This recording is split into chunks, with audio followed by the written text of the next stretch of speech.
जैसे चुनाव नजदीक आ रहा है, महागठबंधन की अंतर्कलह भी खुलकर सामने आ रही है। अब तक महागठबंधन में सिर्फ सीटों की संख्या को लेकर विवाद था, अब तो सीट पर प्रत्याशी को उतारने को लेकर भी मारामारी होने लगी है। आरजेडी अब कुटुंबा सीट से भी प्रत्याशी उतारने की तैयारी में है, जो कांग्रेस प्रदेश अध्यक्ष राजेश श्याम की पारंपरिक सीट है। बिहार में कुल 10 ऐसी सीटें हैं जहां महागठबंधन का प्रत्याशी महागठबंधन के ही प्रत्याशी को टक्कर देने के लिए मैदान में है, यानी एक ही सीट पर महागठबंधन के दो प्रत्याशी चुनावी ताल ठोक रहे हैं। ऐसे में सवाल, महागठबंधन में यह चल क्या रहा है?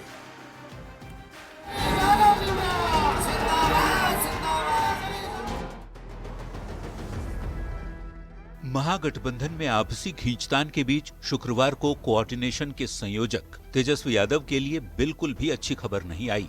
पहले चरण के नामांकन के आखिरी दिन जब ये पता चला, जो महागठबंधन बिहार चुनाव में अब तक सत्ताधारी एनडीए के खिलाफ रणनीति बना रहा है, उसी महागठबंधन की पार्टियां आपस में ही भिड़ गई हैं। महागठबंधन में सीट बंटवारे पर तस्वीर अब तक साफ नहीं हो पाई है। हालांकि आपसी नूरा कुश्ती सतह पर आ चुकी है। ऐसे में सवाल है कि जो कोऑर्डिनेशन बनाई गई थी उसने बहुत देर तो नहीं करती, क्योंकि आरजेडी, कांग्रेस, वीआईपी और लेफ्ट ने कई सीटों पर एक दूसरे के खिलाफ ही बिगुल फूंक दिया है। लड़ाई में हमें हर स्थिति के लिए तैयार होना चाहिए। पता नहीं जंग के मैदान में कौन सा साथी आपका साथ छोड़कर भाग जाए, पता नहीं आपका कौन सा सहयोगी दुश्मन की सेना से जा मिले और आपके साथ घात कर दे। भ्रष्टाचार अपराधियों की बहार वाली सरकार नहीं करेगा बिहार स्वीकार, अब बिहार करेगी नौकरी की भरमार वाली तेजस्वी सरकार को स्वीकार। तेजस्वी यादव को सीएम फेस बता रहा आरजेडी ये दावा कर रहा है कि तेजस्वी यादव की सरकार बनेगी, पर सवाल है कि कैसे, जब आपस में ही सहयोगी भिड़ बैठे हैं। पहले सिलसिलेवार तरीके से ये समझिए कि महागठबंधन का गुना गणित गड़बड़ा कहां रहा है। वैशाली में आरजेडी से अजय कुशवाहा के खिलाफ कांग्रेस ने संजीव कुमार को चुनाव मैदान में उतारा है। लालगंज में बाहुबली मुन्ना शुक्ला की बेटी शिवानी शुक्ला के सामने कांग्रेस के आदित्य राजा ताल ठोक रहे हैं। कहलगांव में आरजेडी उम्मीदवार रजनीश यादव के सामने कांग्रेस ने प्रवीण कुशवाहा को टिकट दे दिया है। वारसलीगंज में बाहुबली अशोक महतो की पत्नी अनीता देवी को आरजेडी ने सिंबल दिया है। उनके सामने कांग्रेस के मंटन सिंह ने नामांकन कर दिया है। खुद को ए टीम बताने वाली कांग्रेस तेजस्वी यादव के सामने खूंटा गाड़कर बैठ गई है, जिससे विरोधियों को निशाना साधने का मौका मिल गया है। ये दर्शाता है कि किस तरीके का सरफुटव्वल महागठबंधन के भीतर चल रहा है। अगर ये लोग संख्या तक तय नहीं कर पाए तो सीटों का चयन और प्रत्याशी का उतरना तो बहुत दूर की बात है। मुकाबला आरजेडी और कांग्रेस में ही नहीं है। वीआईपी ने तारापुर में सकलदेव बिंद को आरजेडी के अरुण साह के सामने उतार दिया है, जहां से डिप्टी सीएम सम्राट चौधरी एनडीए के प्रत्याशी के रूप में चुनाव लड़ रहे हैं। गौड़ा बौराम में मुकेश सहनी के भाई संतोष सहनी के सामने आरजेडी से अफजल अली खड़े हैं। आरजेडी से ही नहीं, वाम दल से भी कांग्रेस की लड़ाई खूब चर्चा में है। बछवाड़ा में सीपीआई के अवधेश राय के सामने कांग्रेस ने गरीब दास को उतार दिया है। राजापाकड़ में मोहित पासवान के सामने कांग्रेस की प्रतिमा दास है। रोसड़ा में सीपीआई उम्मीदवार लक्ष्मण पासवान के विरुद्ध कांग्रेस ने बीके रवि को टिकट दे दिया है। बिहार शरीफ में सीपीआई के शिव प्रसाद यादव के सामने कांग्रेस के उमैर खान ताल ठोक रहे हैं। ऐसे में सत्ताधारी दल के नेता तंज कस रहे हैं कि महागठबंधन की एकजुटता आपसी दुश्मनी में बदल गई है।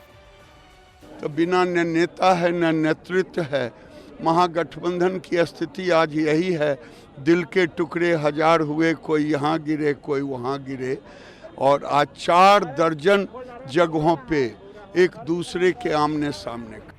पिछले चुनाव में लगभग इतनी ही सीटें कम थी, जिससे तेजस्वी यादव सरकार बनाने से चूक गए थे, और इस बार उससे ज्यादा सीटों पर महागठबंधन के सहयोगी दल आपस में ही भिड़ गए हैं। लिहाजा सबसे बड़ा सवाल यही कि आपसी भिड़ंत और खींचतान के बीच क्या तेजस्वी के सीएम बनने का सपना पूरा होगा या फिर नहीं। पटना संवाददाता संजय शैलेंद्र और धर्मेंद्र के साथ ब्यूरो रिपोर्ट, न्यूज़ 18। इधर कांग्रेस से प्रदेश अध्यक्ष राजेश श्याम की सीट पर आरजेडी अपना प्रत्याशी उतारने की तैयारी में है, तो उधर राजेश श्याम ने भी सोशल साइट एक्स पर इंकलाब का ऐलान कर दिया। राजेश श्याम ने साफ किया कि दलित दबेगा नहीं, झुकेगा नहीं, अब इंकलाब होगा। मतलब साफ है कि राजेश राम अपनी सीट नहीं बदलने वाले। ऐसे में क्या आरजेडी झुकेगी? क्या आरजेडी कुटुंबा सीट से दावेदारी ठोककर कांग्रेस पर दबाव बना रही है? क्या है कुटुंबा सीट पर कांग्रेस आरजेडी की रणनीति? समझाते हैं एक रिपोर्ट के जरिए।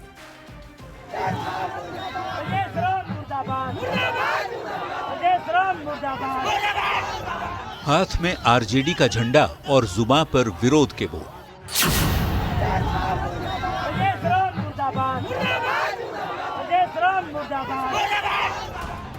ये तस्वीर 28 सितंबर की है, जब बिहार कांग्रेस अध्यक्ष राजेश राम अपने विधानसभा क्षेत्र कुटुंबा में पहुंचे तो जबरदस्त विरोध का सामना करना पड़ा। आरोप लगा कि आरजेडी के कार्यकर्ता राजेश राम का विरोध कर रहे हैं और ये तस्वीर सोशल मीडिया पर खूब वायरल हुई।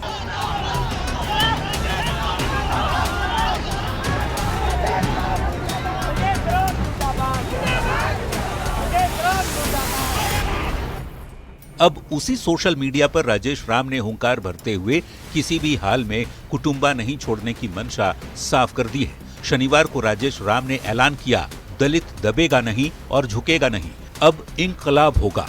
जय बापू, जय भीम, जय संविधान, जय कांग्रेस। राजेश राम ने सोशल मीडिया प्लेटफॉर्म एक्स पर यह पोस्ट ऐसे समय में किया जब सहयोगी आरजेडी उनकी सीट कुटुंबा पर अपने उम्मीदवार उतारने की फिराक में है। बिहार चुनाव को लेकर सीट बंटवारे पर कांग्रेस के रवैये से नाराज आरजेडी कुटुंबा सीट पर पूर्व मंत्री और आरजेडी नेता डॉक्टर सुरेश पासवान को उतारने की तैयारी में है। आरजेडी के रुख को देखते हुए राजेश राम ने एक और पोस्ट किया और लिखा, मेरा कुटुंबा मेरे साथ है, कुटुंबा भी जीतेंगे और बिहार भी जीतेंगे। राजेश राम पोस्ट के जरिए ये साफ करना चाहते हैं कि कुटुंबा को लेकर कांग्रेस का इरादा क्या है, क्योंकि कुटुंबा से बिहार कांग्रेस अध्यक्ष राजेश राम विधायक हैं और आरजेडी इस सीट पर अब की बार पूर्व मंत्री डॉक्टर सुरेश पासवान को आगे कर रही है। आरजेडी ने राजेश राम की पारंपरिक सीट पर ही दावा ठोक दिया है, इसलिए कांग्रेस भी अड़ गई है कि चाहे कुछ भी हो जाए, कुटुंबा से राजेश राम ही लड़ेंगे। राजेश राम ने कुटुंबा से नामांकन का ऐलान भी कर दिया है। सोशल मीडिया पर एक और पोस्ट में उन्होंने लिखा, नामांकन और जन आशीर्वाद यात्रा निकालेंगे 20 अक्टूबर को सुबह 9 बजे। जिला कार्यालय दानी बिघा से कांग्रेस की जन आशीर्वाद यात्रा निकलेगी। राजेश राम लगातार 2 बार से कुटुंबा में जीत हासिल कर रहे हैं, तीसरी बार हैट्रिक की तैयारी में हैं, लेकिन इस सीट पर आरजेडी भी निगाहें गड़ाए बैठा है।